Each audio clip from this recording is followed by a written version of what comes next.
नाज़रीन, रुपया पैसा में आपको खुशामदीद कहते हैं। मैं हूं अली नासिर।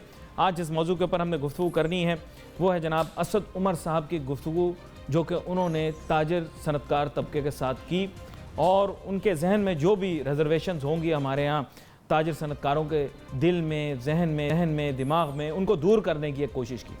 असद उमर साहब ने ज़ाहिरी बात है कुछ ना कुछ प्लान या प्रोग्राम भी उनके सामने रखा।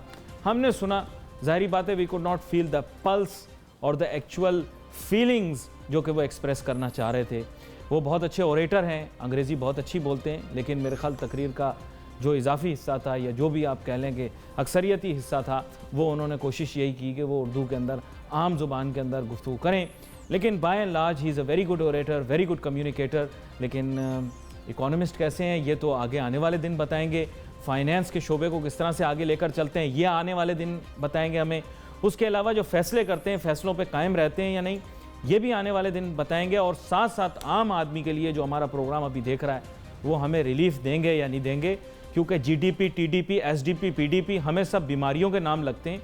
हमें सिर्फ इतना बताया जाए कि चीज़ें सस्ती कब होंगी, कब जो है वो रोज़गार मुहैया होगा, नौकरियाँ कब मिलेंगी, सनत तिजारत कब चलेगी, पाकिस्तान की मईशत का पहिया कब तेज़ी से चलना शुरू होगा। साथ ही साथ मैं कहूँगा कि बहुत सारे लोग जो हैं बहुत ज़्यादा डिप्रेस्ड भी फील हुए, क्योंकि चंद जगह के ऊपर ये बात चली कि महंगाई काफ़ी अरसे तक रहेगी। उस बात को भी वेरीफाई करने की कोशिश करूँगा कि क्या हकीकत में महंगाई की चक्की में पिसना पड़ेगा या ये भी कोई फेक न्यूज़ फैक्ट्री ने मिल चलाई। क्योंकि ऐसा लोग, क्योंकि जब भी आप उनको कहते कि साहब ये आपने बात की, वो कहते साहब ये तो हमने नहीं कहा था, हमने तो कुछ और कहा था। खैर, मेरे साथ बहुत ही अहम मेहमान शामिल गुफ्तगू हैं। डॉक्टर मिर्ज़ा इख्तियार बेग साहब, साबिक मुशीर भी रहे हैं वजारत टेक्सटाइल के, इनको वेलकम करते हैं शो। जनाब डॉक्टर मिर्ज़ा इख्तियार बेग साहब, आप उस दिन तकरीर के दौरान मौजूद थे। सबसे पहले अवामी नौयत का सवाल, क्या ये बात हुई कि महंगाई जो है वो तकरीबन 3 साल तक रहेगी और हमें झेलना पड़ेगा? ये बात क्या वहाँ हुई थी? फिर उसके आगे मैं बात करूँगा आपसे कि उन्होंने ताजिर सनतकारों को क्या दिलासे, मेरा मतलब क्या वादे और क्या दावे किए। देखिए, जवाब बिल्कुल मेरा यह है कि हाँ, ये बात वहाँ पे हुई है, लेकिन मैं आपको बतलाऊँ ज़रा इसका पस मंज़र कि जब रुपए बुरी तरह से गिरा, जब गैस की कीमतों में इजाफे हुए, जब रेगुलेटरी ड्यूटीज़ लगाई गई अशिया की इंपोर्ट के ऊपर, जिसमें इंडस्ट्रियल खाम माल भी था, इंडस्ट्रियल रॉ मटेरियल जिनको कहते हैं, तो बिज़नेस कम्युनिटी परेशान हुई और उन्होंने प्राइम मिनिस्टर से फौरी अपॉइंटमेंट मांगा और federation Pakistan chamber of commerce एक मुख्तसर वफ्द लेके इस्लामाबाद गया, जिसमें इमरान खान साहब ने और असद उमर साहब, रज़ाक दाऊद साहब और नईमुल हक साहब थे। उन्होंने हमारे साथ क्लोज डोर मीटिंग की और इमरान साहब ने इस बात से इत्तेफाक किया कि यकीनन चैलेंजेस हैं, मुश्किलात हैं, लेकिन ये हम दूर कर देंगे, आप कॉन्फिडेंस रखें, आप घबराएं नहीं। और उन्होंने असद उमर साहब से कहा कि आप जाके तमाम बिज़नेस कम्युनिटी के, बिलखुसूस कराची में स्टॉक एक्सचेंज में मिले, पाकिस्तान बिज़नेस काउंसिल में मिले, फेडरेशन में मिले। तो अभी वो फेडरेशन में सैटरडे को अच्छी बात है। मुझे ये बताएं, 3 साल तक हमें महंगाई की चक्की में पिसना पड़ेगा, ये कंफर्म कर दें। देखिए, 2-3 बातें उन्होंने कही हैं जो पसे मंजर से, क्योंकि हो सकता है सियाको सबाक से हटके किसी ने ये बात कही हो, लेकिन बुनियादी तौर पे पसे मंजर भी पेश करें ताकि उन्होंने ये कहा था, मैं बिल्कुल इसको आपको क्लैरिफाई करूं कि जी देखें, इस वक्त हमारी माशी सूरत हाल बहुत ज़्यादा जो है ज़बू का शिकार है और हम पे IMF पे जाना भी ज़रूरी है, नागरीज़ है, उससे हम अवॉइड नहीं कर सकते।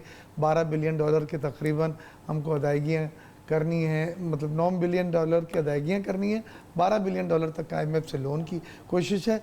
डॉलर के बारे में उन्होंने कहा कि ये रुपया मज़ीद, डॉलर जो है वो स्ट्रॉन्ग होगा और रुपया मज़ीद, ये बात भी कही उन्होंने, वो अपना जो गिरेगा और जिससे इम्पोर्टेड रॉ मटेरियल जो हैं वो भी महंगे होंगे और दूसरी अशिया भी होंगी। लेकिन उन्होंने ये वादा करा कि हम जाके देखते हैं कि अगर रॉ मटेरियल है, यानी ख़ाम माल के इंपोर्ट पे भी रेगुलेटरी ड्यूटी लगी है, तो हम नहीं चाहेंगे कि वो महंगा हो, क्योंकि ये एक्सपोर्ट गुड्स बनाने में इस्तेमाल होते हैं और फिर एक्सपोर्ट अशिया भी आपकी महंगी हो जाएंगी।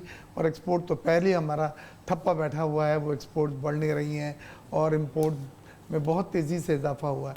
अगर आप बुरा ना माने तो मैं एक सीधी सादी बात करूंगा, I don't see a good time coming for Pakistan's economy if we follow these policies and these plans. अगर आप इन्फ्लेशन की तरफ जाएंगे मुल्क के गरीब की कमर टूट जाएगी और मैं आपको बता रहा हूं कि मामला बहुत गड़बड़ हो जाएंगे। थोड़ा बहुत सियासत को भी साथ लेकर चलना पड़ता है, थोड़ा बहुत गरीब आदमी को भी साथ लेकर। इमरान साहब ने भी यही कहा और असद उमर साहब ने यही कहा कि 6-8 महीने तो बहुत सख्त हैं और आपको बर्दाश्त करना होगा, कुर्बानियाँ देनी होगी, उसके बाद हालात बेहतर होंगे। लेकिन असद उमर साहब का कहना ये भी था कि ये आखिरी बार हम IMF में जा रहे हैं, उसके बाद हमें IMF के पास जाने की ज़रूरत नहीं होगी। यानी उनका कहने का मकसद ये था नासिर साहब कि उसके बाद मतलब वही रिवायती बातें करके गए जो उनसे पहले करते रहे। Let's be very frank, I will be very straightforward, you are a politician as well. I don't think Pakistan के इकोनॉमिक प्रॉब्लम्स के लिए किसी भी पॉलिटिकल लीडरशिप के पास कोई सोल्यूशन है। I am now coming to this conclusion, let the 100 days complete, फिर ये जो है बाकायदा तौर पर भी ये बात की जा सकती है। अनफॉर्चुनेटली ये सारे जो है सिर्फ हीले बहाने कर सकते हैं, हाय हाय ये हो गया, हाय हाय वो हो गया, किसी के पास कोई सोल्यूशन। मैंने उन्हें मशवरा दिया कि आपने जो डैम्स के लिए जो फंड्स अतियात बैरून मुल्क पाकिस्तानियों से मांग रहे हैं, ये आप शेयर होल्डिंग उनको दें इस प्रोजेक्ट में, ताकि उनके मालकाना हुकूक हों और वो लोग खुशी से इसमें सरमायाकारी करें अपने आने वाली नस्ल के लिए और मुल्क के लिए।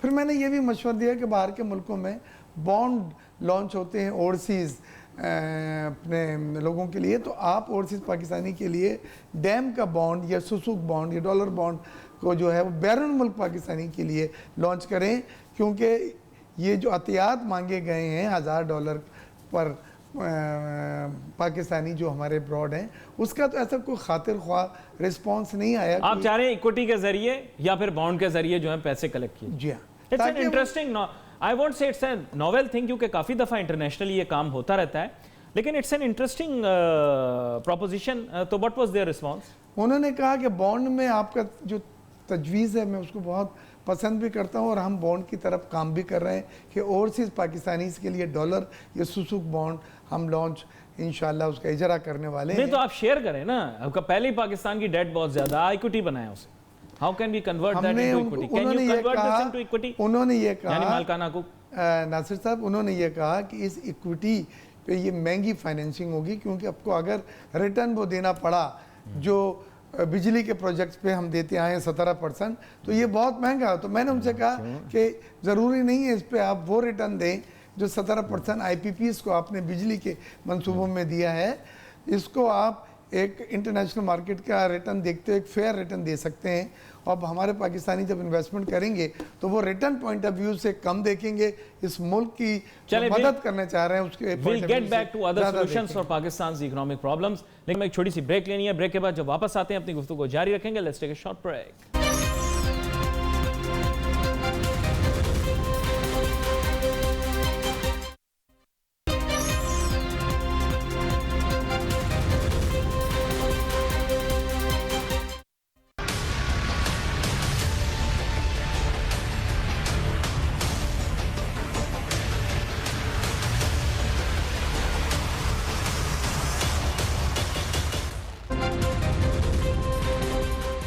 नाज़रीन, welcome back after the break. Some people think I am very critical, यानी मैं बहुत ही ज़्यादा तनकीद करता हूँ और जो भी हुकूमत वक्त होती है उसके ऊपर बेजा तनकीद कर देता हूँ, लेकिन वजह ये नहीं है। वजह ये है कि बुनियादी तौर पे आम आदमी जो है ना वो इकोनॉमिक्स नहीं पढ़ना चाहता, वो माशियात का तालिब इल्म नहीं बनना चाहता, वो इस फील्ड में PhD नहीं करना चाहता। वो सिर्फ ये चाहता है कि उसे 2 वक्त की रोटी मिले और उसके घर वाले सुकून में रहें। लेकिन अनफॉर्चुनेटली जो भी शख्स आता है ना हुकूमत में, वो हमें PhD की किताबें पढ़ाना शुरू कर देता है। असल में डॉलर महंगा होगा तो ये होगा। तो डॉक्टर मिर्ज़ा इख्तियार बेग साहब, आप नाराज़ ना होइएगा, ये कतई मैं आपकी तरफ पॉइंट नहीं कर रहा। मैं हुकूमत वक्त के भी बहुत सारे ऐसे लोग हैं जिनकी जाने पॉइंट कर रहा हूँ। आप लोग बेसिकली ये समझते हैं कि आम आदमी साइंसदान है। हमारे बुनियादी मसाइल हैं, उनको हल करने के लिए ना बुनियादी काम करने पड़ेंगे। ये science, export, import, trade deficit, current account deficit, you want me to explain this to the common man? जो नान भाई के पास रोटी लेने के लिए गया, मैं उसे समझाऊं करंट अकाउंट डेफिसिट ज़्यादा है इसलिए रोटी महंगी? Sir please don't do this. हमारे जो सिंपल इश्यूज़ हैं उनको सिंपल तरीके से रिजॉल्व करें ना। मुझे ये बताएं, how do we solve the problem of the common man? आम आदमी के मसले हल करके बताएं। अभी बताएं उन्होंने क्या बताया आम आदमी के मसले के लिए? आपके साथ उन्होंने बातें कर ली, आम आदमी के मसले के लिए उन्होंने क्या बताया? ये तो सारी बातें आप बता रहे हैं बड़ी डेंजरस हैं, डॉलर ऊपर जाएगा, महंगाई बढ़ेगी वगैरह वगैरह। जी, पहली चीज़ तो यह है कि उन्होंने लो कॉस्ट हाउसिंग मकानात पे बहुत तफसीली बात की और उन्होंने कहा कि ये मकानात हम गरीब आदमी के लिए बना रहे हैं और इसमें प्राइवेट सेक्टर को ज़मीनें दी जाएंगी और वो इस पर कंस्ट्रक्शन करके कम से कम कीमत में जो 8 से 12 लाख के दरमियान इस वक्त एक एंटिसिपेट की जा रही है वो होगी। और उससे यह है कि 70 मुख्तलिफ कंपनियां हैं, शोबे हैं जो तरक्की करेंगे, जिसमें स्टील का है, सीमेंट का है, सैनिटरी का है, इलेक्ट्रिकल केबल्स वगैरह का है, लकड़ी का है वगैरह वगैरह। तो ये बात वैसे तो बहुत अच्छी लगती है क्योंकि हमारे यहाँ लोगों के सरों पे छत नहीं है, लेकिन अब ये देखना है कि प्राइवेट सेक्टर किस कीमत में बना के ये मकान दे सकते हैं, कब दे सकते हैं और क्या वो एक आम आदमी अफोर्ड कर सकता है। थोड़ी कड़वी बात करूं जी, इस कंस्ट्रक्शन इंडस्ट्री से रिलेटेड 1 या 2 ऐसी एसोसिएशंस होंगी जो इस वक्त फेडरेशन का हिस्सा है। बाकी मैंने कभी किसी बहुत बड़े स्टील मिल मालिक को आप लोगों के पास नहीं देखा। With all due apology, tiles की इंडस्ट्री से मैं वाकिफ़ हूँ, सिरामिक्स की इंडस्ट्री ठीक है, एक आधा बंदा आप लोगों के पास है सिरामिक वाला, लेकिन उससे बहुत बड़ी पार्टियां जो हैं पाकिस्तान में फंक्शन कर रही हैं वो ऑडियंस में मौजूद नहीं थी। इलेक्ट्रिक केबल वाले जो बड़े हैं पार्टियां, उनका मैं नाम नहीं लेना चाहता, लेकिन आपके पास शायद महदूद पैमाने पर एक आध हो जो कि तस्वीरों में आते हैं बड़े शौक से लोग। उसके अलावा तो इस स्पेसिफिक मैसेज की ऑडियंस आप नहीं थे। माजरत के साथ इसमें तनकीद ज़्यादा आप लोगों पर है, हुकूमत पर कम। ऐसा क्यों? देखें, पहली चीज़ यह है कि फेडरेशन जिसमें उनको बुलाया गया था और वो आए थे, उसमें चैम्बर्स और एसोसिएशन मिला के तकरीबन 300 के करीब बन सीमेंट वाले भी नहीं है आपके पास? Sorry, I am adding that. नहीं, सीमेंट की हमारे पास एसोसिएशन है, all Pakistan cement manufacturers association. Cable की हमारे पास है, इलेक्ट्रॉनिक्स पार्ट्स, 300 जो ये एसोसिएशन है मुख्तलिफ शोबाहात की जो पाकिस्तान बेसिस के ऊपर है, वो हर शोबे को तकरीबन, बल्कि एक शोबे में कभी कभी तो ये 2-2, 3-3 एसोसिएशन है। और आबाद जिनकी आप बात कर रहे हैं, यकीनन आबाद उसकी बड़ी अहम हमारी नहीं, लेकिन उनकी बात मैं अभी नहीं कर रहा, इसीलिए मैंने बोल दिया 2 आधी एसोसिएशन के अलावा फेडरेशन की रिप्रेजेंटेशन मैं समझता हूँ ये एपेक्स बॉडी है और ये डीटीओ के कवानीन के तहत बाकायदा सबको मेंबरशिप लाइसेंस मिलते हैं, जो एसोसिएशन रजिस्टर्ड होती हैं, फिर जाके वो फेडरेशन की मेंबर बनती है। तो मैं समझता हूँ पूरे पाकिस्तान में ये वाहिद एपेक्स बॉडी है जो तमाम शोबों को इफेक्टिव मौसर रिप्रेजेंटेशन दे रही है। और हर शोबे को रिकॉर्ड कह रहा हूँ, इसको आप कोट कर दीजिएगा, जहाँ पे भी कोई ऐसा शोबा नहीं है जो फेडरेशन में नहीं है, बल्कि बहुत सारे शोबे ऐसे हैं जिसमें 2-2 और 3-3 एसोसिएशन है। आज सुबह मेरी बात हो रही थी, सतीश आनंद के फिल्म के 2 शोबे हैं, एक फिल्म डिस्ट्रीब्यूटर है और एक फिल्म प्रोड्यूसर एसोसिएशन है। तो इसी तरह टेक्सटाइल की तमाम शोबों की एसोसिएशन है, इलेक्ट्रॉनिक्स की। तो आप ये नहीं कह सकते। तो बहुत चाह रहा है कि कुछ बोलूं, लेकिन क्या करूं, अपने जज्बात को काबू में रखे। सवाल ये है, एसोसिएशन बनाने के बाद कारकर्दगी भी दिखानी होती है। हाँ, वो एसोसिएशन के एम्बेट में आता है, उनका एक रोल। मेरा पॉइंट, लेकिन मैं अपने जज्बात को काबू कर रहा हूं। मैं दोबारा से असद उमर मेरा आखिरी इसके ऊपर क्लोजिंग पॉइंट ये है कि फेडरेशन ने उन तमाम इश्यूज को जो उन एसोसिएशन की तरफ से, चैम्बरों की तरफ से आए थे, पूरे पाकिस्तान के बेसिस पे वो प्रेजेंट किया।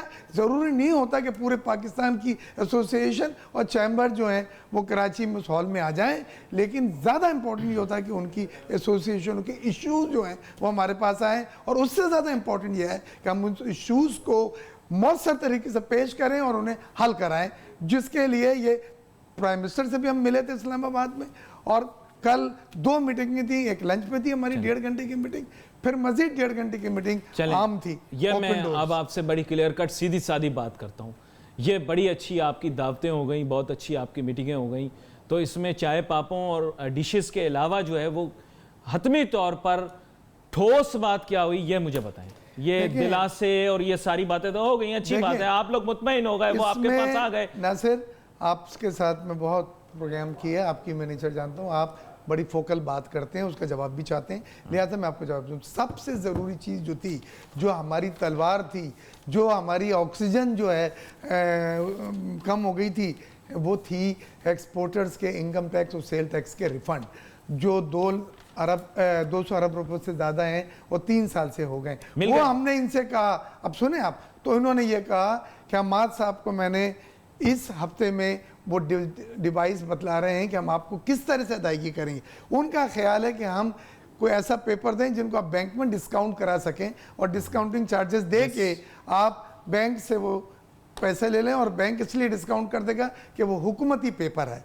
हम इसके लिए भी तैयार हैं क्योंकि हमारा वर्किंग कैपिटल चोक हो चुका है, हमारी इकोनॉमिक एक्टिविटीज श्रिंक हो रही हैं और एक्सपोर्टर्स 3 साल से एक्चुअली बिल बना दैट रहे हैं। Seems to be the only solution that they would be able to offer you, कि वो आपको कोई ना कोई दस्तावेज दे दें क्योंकि जो आप बैंक के पास क्योंकि रखवा के एक कुछ जुमला ले सुन लें, क्योंकि उन्होंने कहा कि आपके एक्सपोर्टर के sale tax refund, export development surcharge, WWF के जो फंड्स होते हैं वो सब पिछली हुकूमत ने फिस्कल डेफिसिट को कम करने के लिए उसमें एडजस्ट कर दिए हैं। अब ये पेबल की शक्ल में नहीं है कि वहां से उठा के आपको पे कर दें, उसके लिए नए रेवेन्यू करने, तो उसके लिए ये ट्रेजरी पेपर या डिस्काउंट इंस्ट्रूमेंट दे रहे हैं वो, जो बैंक इस पर एडिशनल कॉस्ट ज़रूर आएगी जो बैंक को हमको देनी होगी कि जब वो हमें पैसे देगा इसको खरीद के उसके डिस्काउंटिंग करेगा, डिस्काउंटिंग करेगा, लेकिन फिर भी चलो आसरा हो जाएगा, ये आप कह रहे हैं आसरा आसरा हो जाएगा। छोटी सी ब्रेक लेनी है, ब्रेक के बाद वापस आते हैं और वो जारी रखेंगे।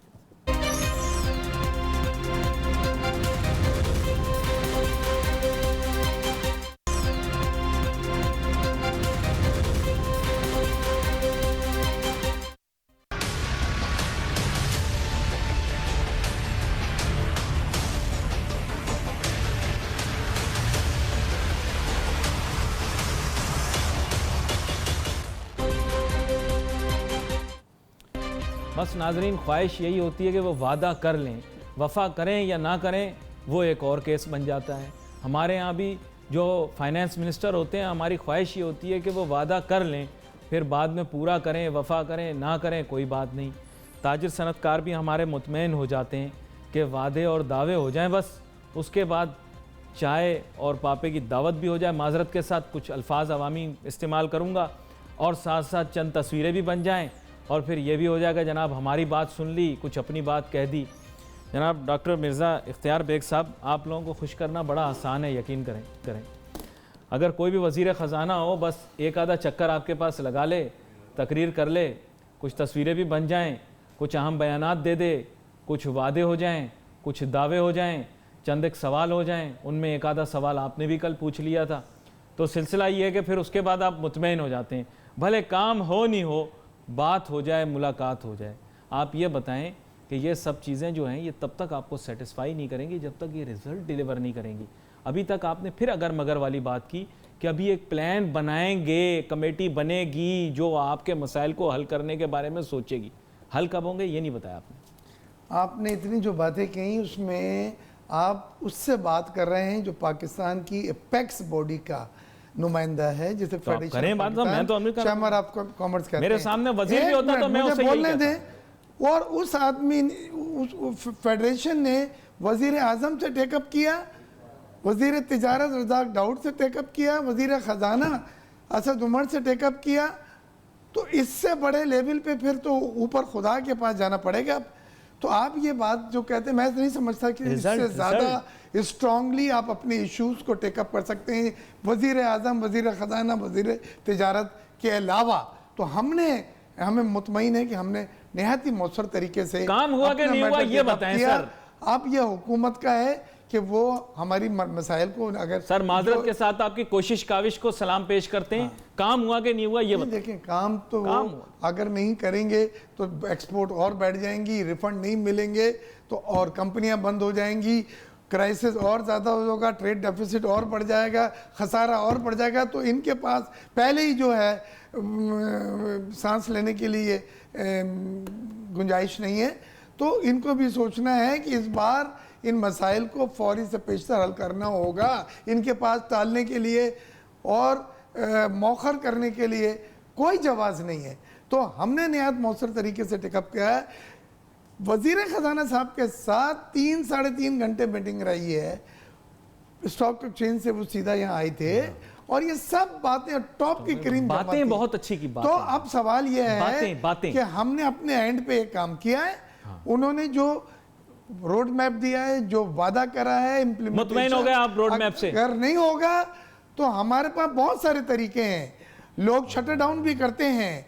तो लेकिन हम फेडरेशन पे उस लेवल पे नहीं जाना चाहते अभी, लेकिन बिजनेस कमेटी मैं तो परेशान है। कह भी नहीं रहा, हाँ। मैंने ये कतई नहीं कहा, मैंने तो ये कहा है कि काम कैसा होगा, काम निकला कि नहीं निकला। नहीं देखिए, मैं आपके जज्बात को समझ सकता हूं। और अभी हफ्ते को हमसे मिलके गए, तो आप आज मुझसे सवाल पूछ रहे काम हुआ कि नहीं हुआ, तो नहीं ये तो वादे दावों वाली बात है। आपने कहा, उन्होंने कहा कि हम एक अब और लोगों को बिठाएंगे जो ये सोचेंगे कि आपका रिफंड देना है कि नहीं देना। अमाद के साथ उन्होंने कहा कि 8 दिन में वो इंस्ट्रूमेंट बतलाएं जिनके जरिए अदायगी हो सके रिफंड्स की, सेल टैक्स और इनकम टैक्स की। मुझे कोई डाउट नहीं है, वो उनके अंडर में मिनिस्टर फॉर स्टेट है, ये फेडरल मिनिस्टर हैं, उसने इनको रिपोर्ट करना है 8 दिन में, और उसको फिर अगर ये वर्केबल हुआ तो आगे वो उसका ऐलान करेंगे ईसीसी से गुजार के। वजीर आजम टैक्सेस के बारे में क्या बात हुई? जी, टैक्सेस के बारे में नहीं, क्या? टैक्सेस के बारे आरडी का में- आपने बता दिया। हाँ। आरडी के मुतालिक उन्होंने कहा कि रॉ मटेरियल पे नहीं करेक्शन, सम अप करते, सही बात कर रहे हैं आप। मैंने आपने टैक्सेस बताया के बारे में उन्हें ये कहा कि देखें, जिन लोगों ने एमनेस्टी में डिक्लेयर कर दिए थे, एफआईए उनको भी बुला रही है, उनसे सोर्स ऑफ फंड, ये फंड्स कहाँ से आए ये लेने के लिए वगैरह वगैरह। ये तो एमनेस्टी की शर्त है कि इवन हमने जहाँ एफबीआर में जमा कराया है, ये इंफॉर्मेशन एफआईए और नैब से भी शेयर नहीं होगी। ये एफबीआर की इंफॉर्मेशन है जो हमने दी है, उसके अगेंस्ट हमने एक पेनल्टी दी है और एक मुआहदा हुआ है कि ये चीज़ें अब रेगुलराइज हो गई हैं। तो उन्होंने कहा, और बल्कि वज़ीर आज़म साहब ने भी कहा था, इमरान खान ने, कि हम नैब के कवानीन में तब्दीली ला रहे हैं और हम नहीं चाहते हैं कि बिजनेस कम्युनिटी के जो हैरेसमेंट हो। अगर वो कोई भी अच्छी चीज करना चाह रहे हैं तो हम उसको अप्रिशिएट करेंगे। अगर आप लोगों ने कोई चीज की है तो हम उसको भी अप्रिशिएट करेंगे और साथ साथ जो अप्रिशिएट करेंगे। लेकिन अगर कोई चीजें ऐसी होगी जो कि जिस पर तनकीद करना लाजिम होगा तो उस पर तनकीद भी करेंगे। We wait for messages on Facebook. यहाँ पे अली नासिर हमारी टीम को इजाजत दीजिए। अल्लाह हाफिज।